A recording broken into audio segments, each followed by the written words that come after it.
नमस्कार, बहुत स्वागत है आपका न्यूज़ 18 के डिजिटल प्लेटफॉर्म पर। मैं हूं प्रशांत कटारे और मेरे साथ मौजूद हैं मेरे साथी अक्षय। आज हम फिर बात बिहार की करने जा रहे हैं। बिहार पर लगातार नई नई अपडेट्स आ रही हैं और हर अपडेट से आपको रूबरू भी कराते हैं। आज जो बड़ी बातें हम आपको बताने जा रहे हैं, महत्वपूर्ण ये कि नीतीश कुमार की जो समृद्धि यात्रा है उसका एक चरण पूरा हो गया है और अब जो दूसरा चरण, बल्कि दूसरा चरण ना कहें, मुख्यमंत्री के तौर पर नीतीश कुमार का ये आखिरी चरण समृद्धि यात्रा का है। समृद्धि यात्रा में एक जो बड़े संकेत सम्राट चौधरी को लेकर मिले हैं वो क्या है, क्या सम्राट चौधरी पर नीतीश कुमार ने मोहर लगा दी है, ये भी समझने की कोशिश करेंगे।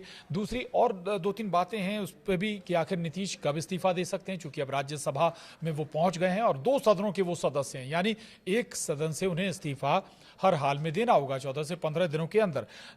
ये बात अब किस सदन से वो इस्तीफा देते हैं, ये लगभग तस्वीर साफ है। हालांकि नीतीश के बारे में कयास बहुत ज़्यादा नहीं लगाए जा सकते। और तीसरी बात, अगर सम्राट चौधरी पर मोहर वाकई लग गई है तो फिर सम्राट ही क्यों, ये महत्वपूर्ण सवाल हैं। इन सवालों के साथ अक्षय मेरे साथ हैं इनका जवाब लेकर।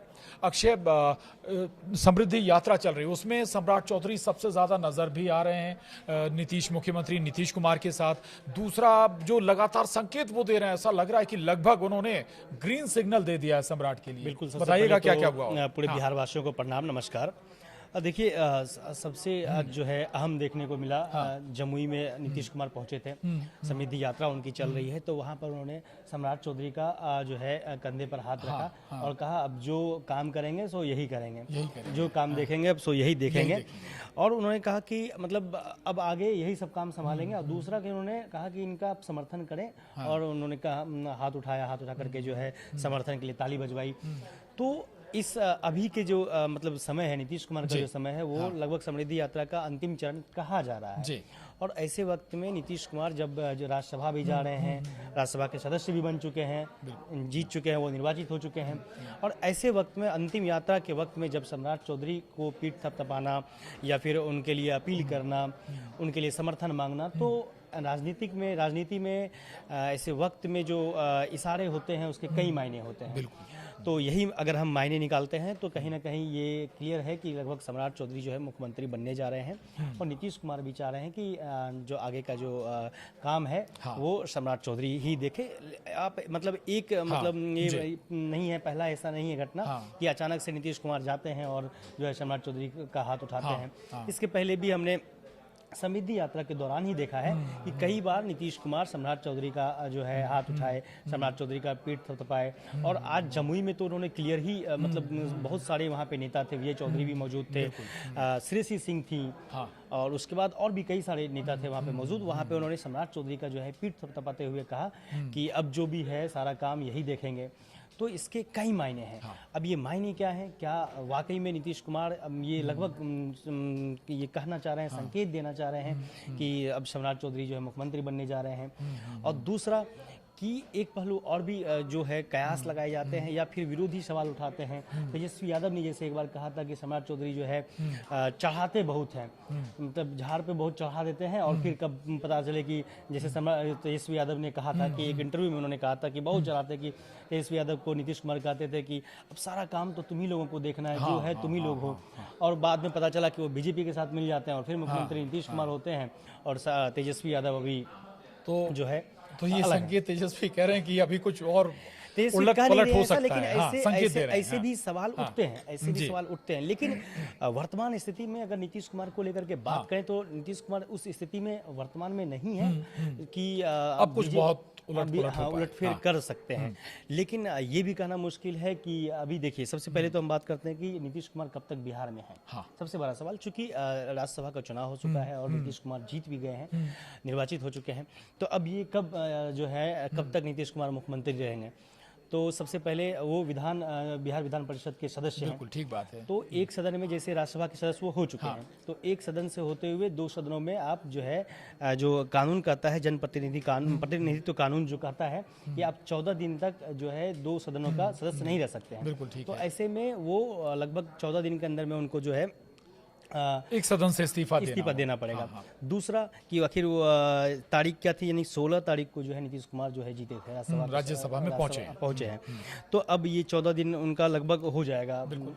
तो ऐसे में मुझे लगता है कि समृद्धि यात्रा का जो अंतिम खत्म चरण होने के होगा, बाद खत्म होने संभव के है कि बाद, हाँ, वो नीतीश इस्तीफा दे दे। अच्छा, थोड़ा सा मैं सम्राट चौधरी पर फिर लौटूंगा। सम्राट चौधरी एक तरफ हर समृद्धि यात्रा में समर्थन दे रहे हैं सम्राट चौधरी को, या तो सम्राट चौधरी नीतीश कुमार के भरोसेमंद हैं, विश्वास पात्र भी हैं। दूसरा एक और पहलू भी मैं समझना चाहूंगा कि बीजेपी भी लगातार इन पर भरोसा जताती रही है। संगठन में बड़ी जिम्मेदारी दी गई हो, प्रदेश अध्यक्ष की जिम्मेदारी दी गई हो, तो वो सम्राट चौधरी हैं। संगठन में महत्वपूर्ण भूमिका इनकी रही है सम्राट चौधरी की। दूसरा, गृह मंत्रालय नीतीश ने अपने हर कार्यकाल में अपने पास रखा है, लेकिन इस कार्यकाल में ऐसा हुआ था कि जो गृह मंत्रालय था प्रदेश का, वो सम्राट चौधरी के पास चला गया था। और इसमें कोई ऐसा भी नहीं हुआ था कि कोई बहुत सियासी उठापटक वाद विवाद रहा हो। बड़े आसानी से नीतीश कुमार ने जो गृह मंत्रालय है वो सम्राट चौधरी को दे दिया था। यानी ये बात पहले से लगभग हम मानकर चलें कि सम्राट चौधरी पर भरोसा नीतीश कुमार जताते रहे हैं, और वो भरोसा अब हर समृद्धि यात्रा में दिख रहा है। देखिए, सबसे पहले तो हम ये चर्चा करते हैं कि हम सम्राट चौधरी पे आएंगे। किन किन नामों का चर्चा था जो रेस में थे? तो उसमें सबसे पहले जो अभी भी कहा जाता है कि वो अभी भी रेस में है, तो वो नाम है केंद्रीय मंत्री नित्यानंद राय। बिल्कुल ठीक है, पिछड़े वर्ग से आते हैं, ओबीसी और यादव, हाँ, समाज से भी आते हैं, यादव वर्ग को भी टारगेट हो सकता दूसरा था। 14% जो है बिहार में यादव समुदाय की संख्या है, जनसंख्या है। तो ऐसे में लालू यादव के काट कहे जा सकते हैं, जैसे कि आपने देखा कि एमपी में किया गया था, मोहन यादव को लाया गया था। तो इस स्थिति में हम नित्यानंद राय का नाम चल रहा था। वहीं पिछड़े वर्ग से दिलीप जायसवाल आते हैं, ठीक है, तो उनका भी नाम चल रहा था। और अगर स्वर्ण समुदाय से बात करें तो वहाँ पे जो है विजय सिन्हा का नाम चल रहा था कि ये लोग मुख्यमंत्री। लेकिन विजय सिन्हा, आपने जिक्र किया विजय सिन्हा का, तो यहाँ पर एक मुझे लगता है कि शायद विजय सिन्हा का नाम शायद चर्चाओं में भी ना रहे, या कभी उस पर विचार भी ना हो, चूंकि आपने बीजेपी का राष्ट्रीय अध्यक्ष आपने सवर्ण समाज से दे दिया, और वो भी बिहार से दे दिया आपने। बिल्कुल, तो शायद इस पर विचार ना हो, चूंकि गणित, बिहार का गणित, ओबीसी राजनीति, पिछड़ा अति पिछड़ा वर्ग की राजनीति बड़ी महत्वपूर्ण है। और इसी आधार पर चाहे लालू की राजनीति टिकी हो या फिर नीतीश कुमार की राजनीति टिकी हो, तो ये मानकर चले कि पिछड़ा वर्ग, पिछड़ा अति पिछड़ा, और शायद इसी कैटेगरी से जो भी चेहरा होगा, चाहे वो सम्राट चौधरी हो, नित्यानंद राय हो, होगा इसी कैटेगरी। देखिए, बीजेपी को अगर लंबी लकीर खींचनी है तो जाहिर सी बात है कि वो यादव समुदाय में या फिर यादव ओबीसी वर्ग में जो है वो लालू यादव का काट जो है उनको निकालना पड़ेगा। जो जेन्युइन है, जो प्रैक्टिकल है बिहार की राजनीति में, कि लालू यादव का काट अगर नहीं करेंगे तो जो आरजेडी का जो वोट है वो आप नहीं ले सकते, नहीं ले पाएंगे, क्योंकि आरजेडी को जो वोट मिलते आया है वो लगभग आप समझिए कि यादव समुदाय से एक मुश्त वोट जो है आरजेडी को पड़ता है, ऐसा कहा जाता है, माना जाता है बिहार में। तो ऐसे लेकिन थोड़ा सा ये भी बताइए, समझाइएगा कि यादव, देखिए यादव से भले ही कोई बड़ा चेहरा दे दे बीजेपी, लेकिन यादव समाज का सबसे बड़ा नेता बिहार में लालू प्रसाद यादव ही हैं। और लगता है आपको कि वो लालू प्रसाद यादव के परिवार को छोड़ के कहीं और जाएगा? मुस्लिम समुदाय क्या लालू प्रसाद यादव के परिवार को छोड़कर कहीं और जाएगा? थोड़ा वोट जरूर एआईएमआईएम ने लिया है, लेकिन ऐसा नहीं है कि बहुत बड़े पैमाने पर मुस्लिम भी आरजेडी से छिटका हो। देखिए, पूरे बिहार की अगर बात करें तो इसमें कोई संशय नहीं है कि बिहार के जो मतलब आप कह सकते हैं कि यादव में अगर कोई चेहरा है तो वो लालू यादव ही है, और उनके आसपास भी कोई नहीं है। मतलब वो चेहरा ही नहीं है, उनके आसपास भी अभी कोई नहीं है।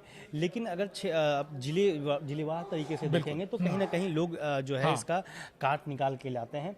अब जैसे पप्पू यादव देखिए, बिल्कुल ठीक कह रहे हैं, पप्पू यादव निर्दलीय चुनाव लड़े, लेकिन पप्पू यादव कोई अपना जनाधार खुद का कहें कि बहुत बड़ा वोट इकट्ठा कर पाए हों यादव होने के बावजूद, तो ऐसा नहीं दिखता ना। मैं वही कह रहा हूँ कि वो बिहार लेवल पे आप नहीं देख सकते हैं, लेकिन अगर जिलेवार तरीके से देखें तो पप्पू यादव निर्दलीय चुनाव लड़े, तो उनको क्या, वो निर्दलीय चुनाव लड़ने के बावजूद तेजस्वी यादव ने उनका विरोध किया था, बजाते तेजस्वी यादव ने उनके विरोध के लिए कैंपेन किया, पूर्णिया में सभा किया, फिर भी पप्पू यादव वहां से जीत गए। तो ऐसे मायने में हम कह सकते हैं कि पप्पू यादव हो या यादव कोई चेहरा अगर स्ट्रांग होता है तो कहीं ना कहीं अब ये तो क्लियर है कि लगभग लालू यादव की राजनीति जो है मतलब खत्म, लेकिन उन्होंने विरासत सौंप दी है अपने दोनों बच्चों को। तो अब ऐसे स्थिति में मैंने कभी मतलब जो जहां तक मैं राजनीति को समझता हूं, तो पप्पू यादव की भी कोशिश रहती है कि वो यादवों के नेता बने बिहार में। बिल्कुल ठीक बात है, आप देखेंगे किसी भी मुद्दे पे पप्पू यादव, लेकिन फिर भी अगर कहें तो एक पर्टिकुलर एरिया तक सिमट जाते हैं ना कि पूरे बिहार में उनकी अपीलिंग।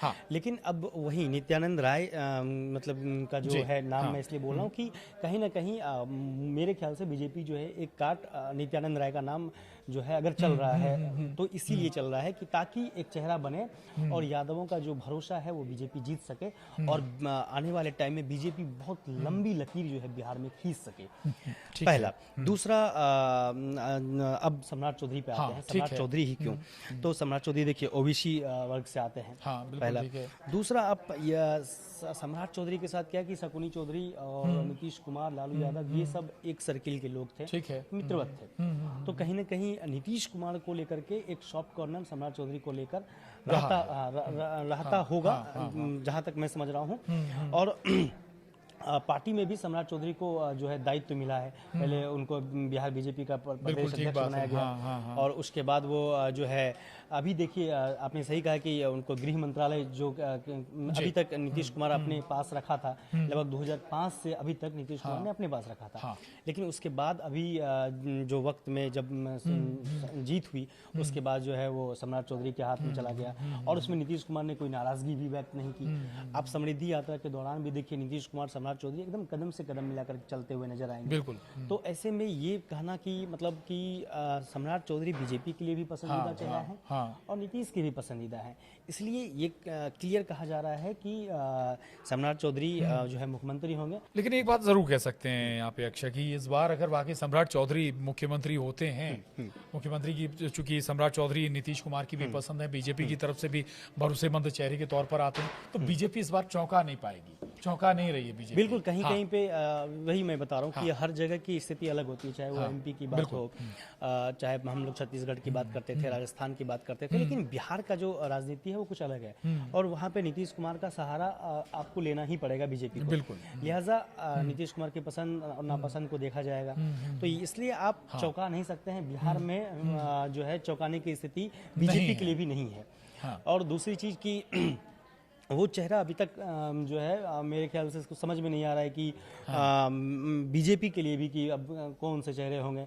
और सम्राट चौधरी को जिम्मेदारी लगातार मिली है बिहार में और नेताओं के मुकाबले। बिहार वो राज्य है जिसको संभालना इतना आसान नहीं है। बिहार या उत्तर प्रदेश जैसे जो बड़े राज्य हैं जहाँ पॉलिटिक्स, खाटी पॉलिटिक्स होती है, जाति आधारित पॉलिटिक्स होती है और उस जाति का वोट गणित अगर अक्षय हम देखें तो आपको वो बड़ा महत्वपूर्ण होता है कैलकुलेशन लगाना, और उसके बगैर आप ऐसे राज्यों में आगे नहीं बढ़ सकते। तो उस लिहाज से उस पैटर्न पे अगर हम बात करें तो सम्राट चौधरी फिट बैठते हैं। देखिए बीजेपी जो है 2005 से जो है गवर्नमेंट में है, बिहार में सत्ता चला रही है जेडीयू के साथ मिलकर के। लेकिन कभी की पोजीशन नहीं, कभी मुख्यमंत्री नहीं रहा है। मुख्यमंत्री नीतीश कुमार रहे हैं, गृह मंत्रालय भी नीतीश कुमार के हाथ में रहा है 2005 से और जेडीयू के साथ चल रही है बीजेपी। अब 2020 में एक ऐसा मौका था जब जेडीयू के पास में 43 विधायक थे और बीजेपी के पास में 80 विधायक थे, तब भी मुख्यमंत्री नीतीश कुमार रहे। और अभी भी जब परिणाम आया तो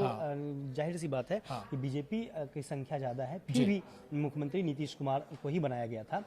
तो अब लंबे समय के इंतजार के बाद बीजेपी ने सालों या कहीं दशकों इंतजार किया है बिहार की सत्ता के मुख्य पोजीशन पर पहुंचने के लिए। तो मैं वही कह रहा हूं कि अगर बीजेपी का जो भी नेता बने वो मुख्यमंत्री बनते हैं तो बीजेपी के लिए बहुत ऐतिहासिक पल होगा और मुझे लगता है अब जो कुछ होगा वो बहुत जल्दी होने वाला है। ऐसा नहीं कि अब बहुत स्लो प्रोसेस है, क्योंकि 15 दिन बाद जो है देखिए नीतीश कुमार जो है विधान परिषद से जो है इस्तीफा दे देंगे। और दूसरा कि वो मुख्यमंत्री कब तक बने रह सकते हैं।